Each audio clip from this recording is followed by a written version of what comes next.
J'ai maintenant le très grand plaisir d'introduire notre conférencière, Sylvie Wurman, qui, comme je le disais précédemment, a étudié à l'Université de Lausanne. Parallèlement, je le dis en passant, elle a étudié le violon, obtenant du service de la culture de l'UNIL de l'époque, ça c'est pour la petite histoire, le droit de s'exercer dans le sous-sol de la Banane pour décrocher son certificat de violon, ce qui m'amène à relever que notre trio musical de ce soir aurait tout aussi bien pu être un quatuor. Après ses études, Sylvie Wurman a effectué un diplôme d'études avancées, un DEA, à l'École des hautes études en sciences sociales à Paris, avant de revenir à Lausanne en tant qu'assistante diplômée à la section d'histoire de l'art et d'entamer une thèse de doctorat sur la représentation des catastrophes dans l'art. Parmi les étudiants fréquentant ces séminaires se trouvait un futur doyen de la faculté des lettres, passionné de l'architecture suisse. Il est par là. Que ce soit pendant ses études ou son assistanat, elle s'est forgée une solide expérience de terrain, en étant à l'affût des mandats qui pouvaient se présenter. Les SPEC n'existaient pas encore. Alors qu'elle était étudiante, elle a par exemple été commissaire de l'exposition La Suisse et la Révolution française au Musée historique de Lausanne. Elle a encore effectué d'autres missions pour l'Institut suisse pour l'étude de l'art et pour Pro Helvetia. Sensible aux problématiques de la relève, notre invitée a fondé en 1997 le colloque de la relève suisse en histoire de l'art. Le titre de cette première rencontre, La soupe et les nuages, en référence au poème de Charles Baudelaire, mettait en lumière la situation des jeunes chercheuses et chercheurs en histoire de l'art en Suisse, partagés entre, je cite, « d'un côté les idéaux de la recherche, de l'autre les contingences quotidiennes et les difficultés toujours plus grandes à trouver le soutien nécessaire pour continuer. » Membre du Centre allemand d'histoire de l'art à Paris, Sylvie Wurman a reçu en 1998 le prix Art Focus pour un essai sur Jérôme Bosch. Et c'est précisément en 1998, il y a 26 ans, qu'elle est entrée à la Fondation de l'Ermitage à Lausanne. Elle en devient conservatrice en 2002, puis directrice en 2011. Depuis lors, elle a piloté une trentaine d'expositions, développé le programme des activités de médiation et favorisé l'enrichissement et la mise en valeur des collections. Je terminerai en disant que durant tout son parcours, Sylvie Wurman a conservé des liens étroits avec notre faculté, associant des collègues à ses projets d'exposition ou à des événements de médiation. Plusieurs de nos étudiantes et étudiants travaillent d'ailleurs pour la Fondation de l'Ermitage. Notre invité est donc l'exemple même de ce à quoi les lettres peuvent mener et je suis particulièrement heureuse de lui céder la parole.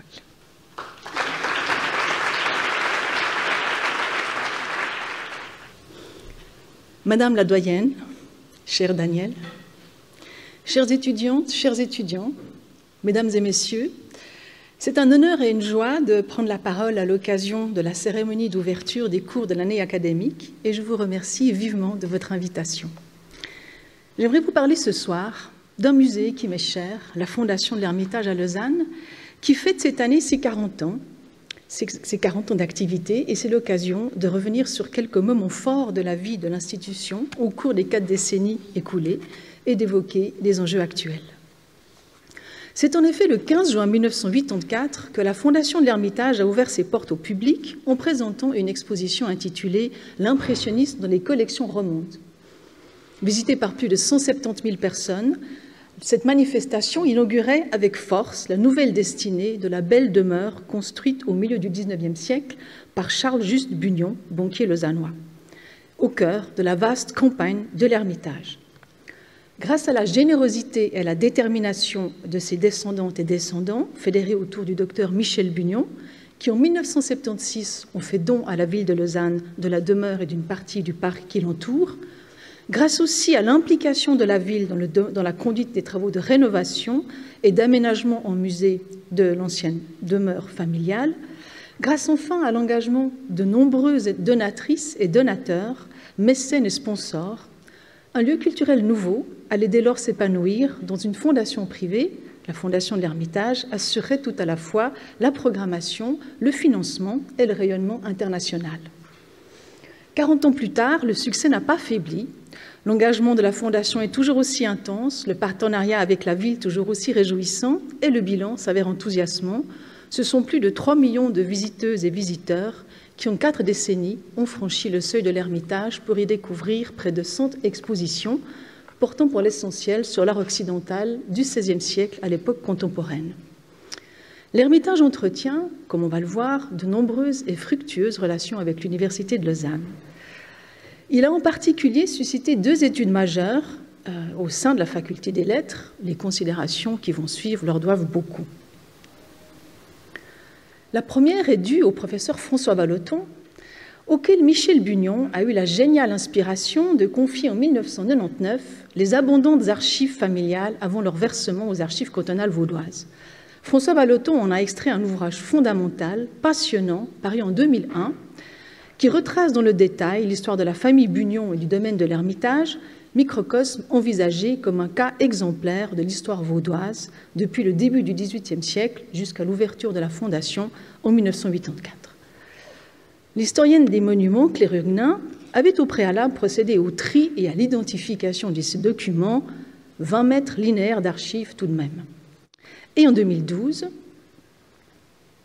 le professeur Dave Luty a publié dans le catalogue de l'exposition Au fil des collections une étude magistrale de ce chef-d'œuvre architectural et paysager lausannois, offrant une analyse savante de l'édifice et du jardin à l'anglaise qui s'articule tout autour pour mieux en décrypter les enjeux culturels en leur temps. Ces 3 personnalités me ramènent aux années heureuses que j'ai passées à l'Université de Lausanne. François est un cher camarade d'études. Claire, l'assistante qui m'a accueillie au pré-séminaire initiatique marquant le début de mes études en histoire de l'art, et Dave, l'un des premiers étudiants que j'ai eu la joie d'accueillir quelque temps plus tard au même pré-séminaire initiatique pendant mes années d'assistanat à la section auprès du professeur Philippe Junot. Vous l'avez compris, l'Ermitage, c'est une histoire de famille, mais aussi de transmission, de partage et d'amitié.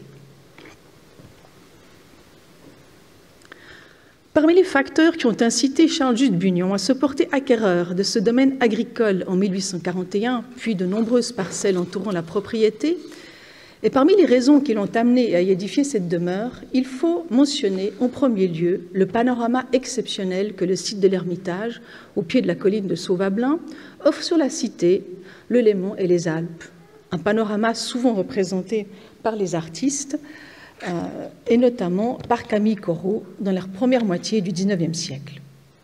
L'immersion au sein d'un environnement naturel isolé fut certainement un autre élément déterminant dans le choix du lieu. L'aspiration à un contact étroit, fusionnel avec la nature et l'attrait exercé par le panorama ont dicté les caractéristiques essentielles de la demeure construite entre 1851 et 1853 par l'architecte lausannois Louis Wenger et qui accueille depuis 1984 les activités de la Fondation. La maison est pourvue sur toutes les façades de nombreuses baies, laissant largement entrer la lumière et permettant une constante communication avec la nature environnante. Elle est prolongée de 4 terrasses latérales au rez-de-chaussée et au premier étage qui ouvrent le bâtiment sur l'extérieur. Sa façade sud est animée d'un avant-corps polygonal servant de belvédère panoramique qui exprime fortement cette fonction primordiale de la maison. Elle est un point de vue, un lieu depuis lequel on regarde. Le parc aménagé par le jardinier Frédéric Weger sous la conduite de Charles-Marie Bugnon-Chacana, la femme de Charles Juste, contribue aussi, par ses plantations, à mettre en valeur la vue, attraction principale du domaine. On ne s'étonnera pas que cette vue si constitutive de l'identité de l'Ermitage soit mise en scène de manière appuyée dans les premières images de la demeure commandées à des artistes lausannois. Un bal à l'Ermitage de François Bonnet, que vous commencez à bien connaître, vous allez en rêver, évoque l'une des nombreuses réceptions données par le banquier dans sa maison de campagne, devenue l'un des hauts lieux de la vie mondaine lausannoise. Vous l'aurez noté, des distorsions de la perspective accordent dans cette vue nocturne une place démesurée à l'avant-corps en belvédère de la maison et escamotent le reste de la façade. et la topographie du site est manipulée allègrement afin d'introduire dans la prolongation de la demeure illuminée par la fête, qui devient une vaste rotonde, un lever de lune sur le lac au-dessus de la vallée du Rhône, une combinaison certes romantique mais impossible en réalité. Le portrait de Charles Juste par Julien Renevier, le montrant dans sa bibliothèque en train d'étudier des ouvrages d'entomologie, les papillons étaient une de ses passions, ce portrait introduit, quant à lui, par une fenêtre entrebâillée, la fameuse vue que le site offre sur le château Saint-Mère et la cathédrale, un discret collage, l'échappée sur le lac n'étant à vrai dire pas visible depuis ce point. Lors de l'ouverture de l'Ermitage au public en 1984, le caractère patrimonial du lieu était fortement souligné par la présence de mobilier disposé dans les salles, rideaux, tapis, tables, fauteuils, consoles, lustres, etc.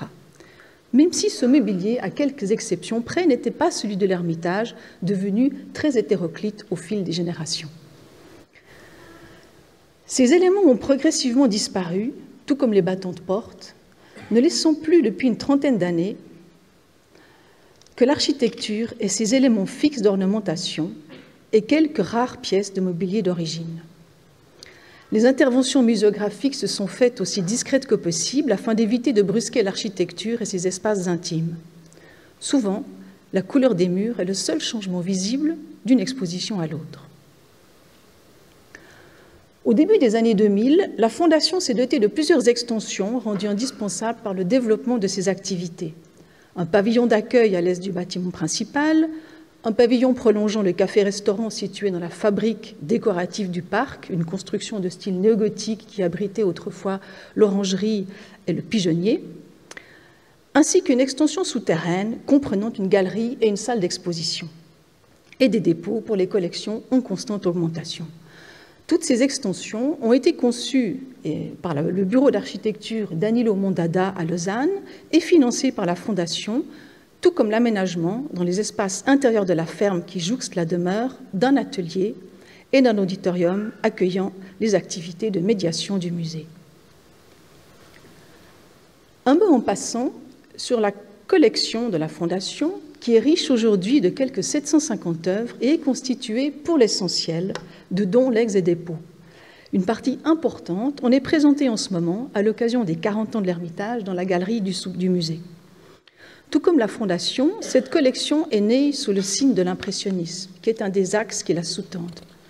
La première œuvre qui est entrée est en effet un paysage du peintre impressionniste Alfred Sisley, La Seine à Saint-Cloud, paysage qui fut légué à la Fondation en 1979, 5 ans avant son ouverture au public, par Antonia Chavant, une Lausannoise qui souhaitait encourager le développement de ce nouveau musée dont la création venait d'être annoncée.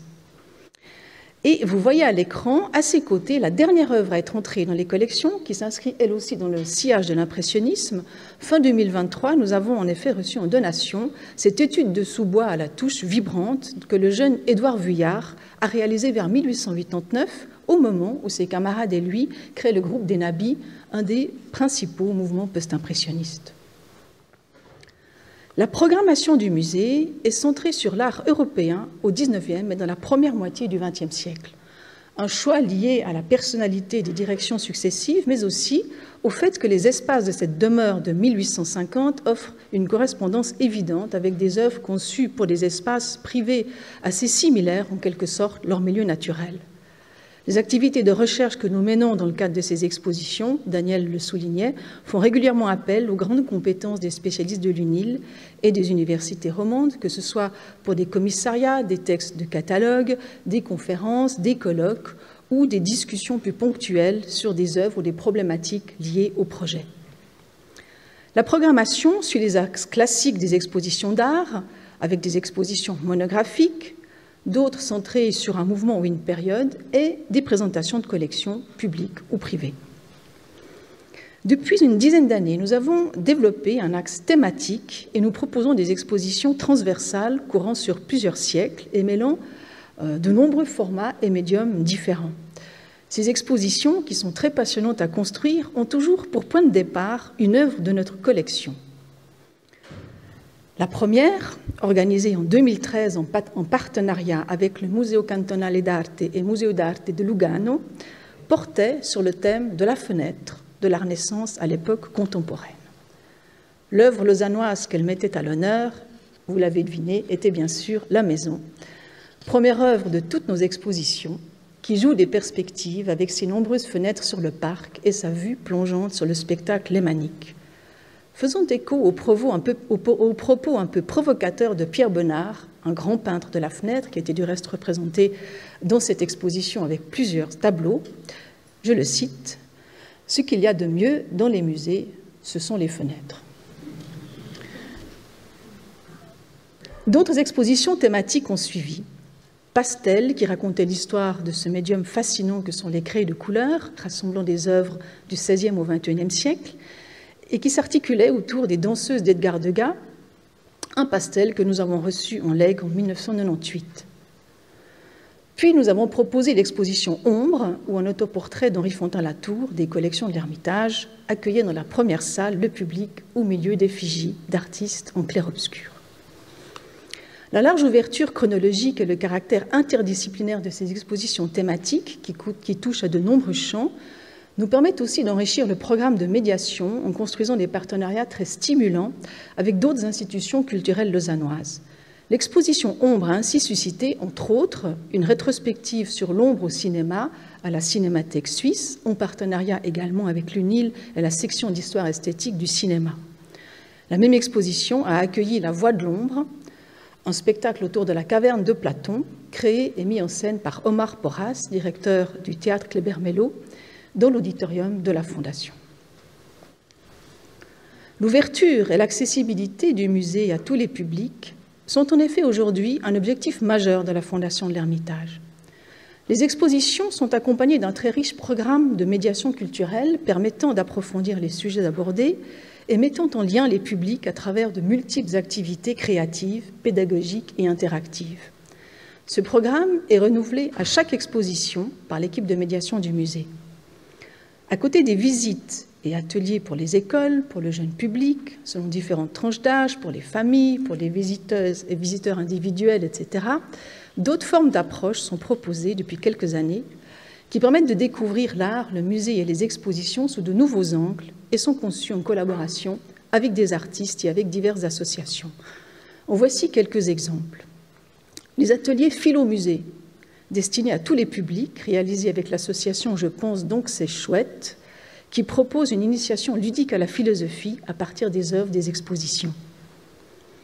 Les visites improvisées, en partenariat avec les comédiens Odile Cantero et Alain Borek, des visites qui emmènent le public dans des histoires drôles et décalées, inventées en direct devant les œuvres.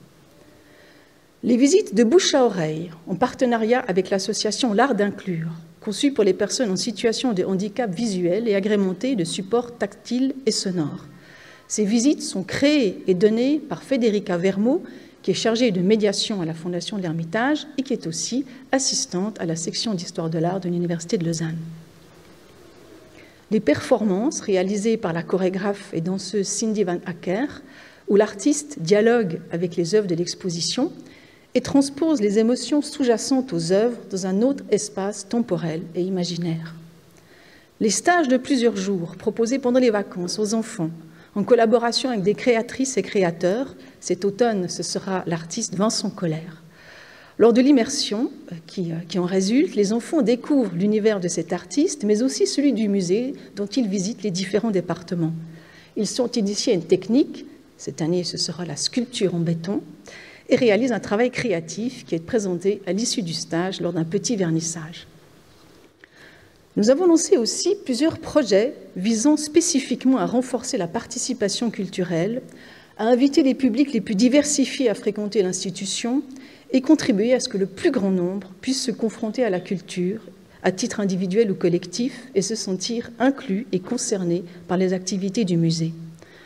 Dans le cadre de la Nuit des musées lausannois, dont la prochaine édition a du reste lieu ce samedi, nous organisons des ateliers créatifs avec l'occasion Relief, impliquant des jeunes adultes migrants et ou en insertion professionnelle, qui notamment réalisent et animent une œuvre participative avec le public de la nuit. Depuis 2022, nous collaborons avec les écoles lausannoises pour associer des classes aux expositions du musée. Accompagnés par leurs enseignantes et enseignants et par les responsables de la médiation à l'Ermitage, les élèves de ces classes réalisent pendant 6 mois un travail personnel et créatif en lien avec l'exposition, travail qui est ensuite présenté au cœur du parcours, proposant un nouveau regard, souvent très personnel et intime, sur les œuvres qui les entourent. Cette implication très concrète dans la réalisation d'une partie de l'exposition leur offre aussi l'occasion de découvrir le fonctionnement du musée et ses coulisses. Pendant que vous découvrez quelques travaux issus de cette collaboration avec les écoles, j'aimerais aborder encore quelques questions liées à l'encouragement de la relève, qui est pour moi, comme le disait Daniel, un enjeu très important. À la fin de mes études de lettres, en 1991, il n'existait encore ni master de spécialisation, ni programme d'études doctorales destiné à accompagner les candidates et candidats au doctorat dans leurs recherches. Je suis ainsi allée à Paris, à l'école des hautes études en sciences sociales, faire un DEA, diplôme d'études approfondies. Une année formidable qui m'a permis de poser les premiers jalons d'une thèse, mais n'a pas apaisé un sentiment d'isolement que je ressentais profondément au moment si crucial de cette transition entre l'université et le monde d'après. Quelques années plus tard, ayant eu la chance d'avoir un poste d'assistante à la section d'histoire de l'art, j'ai lancé l'initiative d'un colloque de la relève suisse en histoire de l'art que nous avons organisé avec tous les collègues de la section en avril 1997. Ce colloque voulait avant tout créer des contacts et des échanges d'informations entre les jeunes chercheuses et chercheurs des universités suisses, mais aussi les sortir d'un isolement néfaste en leur permettant de se créer un réseau. En 1997, il s'est terminé par une table ronde où ont été émises une série de résolutions et revendications touchant notamment à des questions d'équivalence, de mobilité et d'insertion dans la vie professionnelle. Comme l'avaient décidé les participantes et participants à cette table ronde, le colloque est devenu un événement annuel organisé à tour de rôle par les départements d'histoire de l'art des universités suisses. La dernière édition s'est tenue à l'Université de Genève en novembre dernier. Une association a vu le jour quelques années plus tard, Articulation, qui œuvre très utilement à tisser des liens entre les jeunes actrices et acteurs du monde académique et du monde professionnel suisse relevant d'études en histoire de l'art. La Fondation d'Ermitage veut contribuer à accompagner cette transition complexe.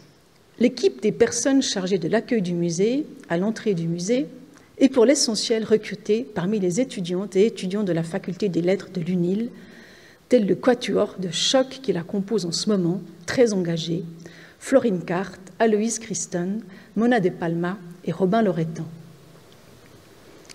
Cet emploi à temps partiel, souvent mené en parallèle aux années de bachelor ou de master, donne l'opportunité de découvrir de l'intérieur la vie d'un musée, de se familiariser avec ses différentes activités et avec les problématiques quotidiennes d'une exposition, de faire le cas échéant un stage d'observation pendant les périodes de montage ou s'impliquer d'autres manières encore aux côtés de l'équipe du musée et enfin de se constituer, grâce à cette porte d'entrée dans le monde culturel, un premier réseau professionnel et amical. Les jeunes historiennes et historiens de l'art de l'UNIL sont aussi des forces essentielles au sein des médiatrices et médiateurs culturels de l'Ermitage qui sont très sollicités par une forte demande de visites guidées et d'ateliers, dont j'ai esquissé quelques exemples plus haut, qui mettent à profit leurs connaissances et leur permet à la fois de les développer et d'apprendre à les transmettre à des publics très variés en les adaptant à chaque situation. Certains projets offrent l'occasion de construire des collaborations plus serrées avec l'UNIL. Ainsi, l'exposition Art et Cinéma en 2020, qui, malgré les difficultés causées par le Covid, a bénéficié du travail d'un groupe d'étudiantes et étudiants qui ont réalisé un audio-guide de l'exposition sous la direction de Valentine Robert, maîtresse d'enseignement et de recherche en histoire et esthétique du cinéma. Depuis 2020, nous bénéficions d'un fonds Michel Bugnon, géré par la Société académique vaudoise, suite à un legs du grand mécène de l'Ermitage voulant favoriser les échanges entre l'UNIL et la Fondation. Ce fonds nous permet d'accueillir chaque année des stagiaires rémunérés dans le cadre du MAS en muséologie ou, en fin de master en histoire de l'art de l'UNIL, des stagiaires que nous formons aux métiers muséaux en leur offrant l'opportunité d'acquérir une expérience pratique très diversifiée. Quelques mots pour conclure sur les enjeux à venir. L'Ermitage est à la veille de travaux de rénovation qui vont être menés en 2026-2027. Même si le bâtiment a fait l'objet depuis les années 1980 de constants travaux d'entretien et d'aménagement, il nécessite aujourd'hui une importante intervention, aussi bien au niveau de la toiture et de l'enveloppe qu'au niveau de certains aménagements et équipements. Ces travaux, qui seront conduits dans le respect de la forte valeur patrimoniale du bâtiment, sont pilotés par la ville de Lausanne, propriétaire de la maison, qui est maître de l'ouvrage et responsable de la rénovation, assainissement énergétique et mise aux normes de la demeure. Ils seront réalisés par le bureau Ebi Pernegger et Associés à Lausanne. La Fondation est d'ores et déjà engagée de son côté dans des levées de fonds pour couvrir la partie des travaux qui est plus spécifiquement liée aux activités muséales et aux exigences qui y sont attachées, ainsi que des interventions qu'elle souhaite faire sur les parties qui lui appartiennent. L'ensemble de ces travaux garantira des conditions d'exploitation adaptées à une institution muséale contemporaine, que ce soit en matière de conservation préventive, de sécurité ou d'accueil des publics, et il permettra à la Fondation d'Hermitage de continuer à organiser des expositions d'envergure internationale et de développer dans les meilleures conditions possibles son travail de transmission et d'accès à la culture. Je vous remercie de votre attention.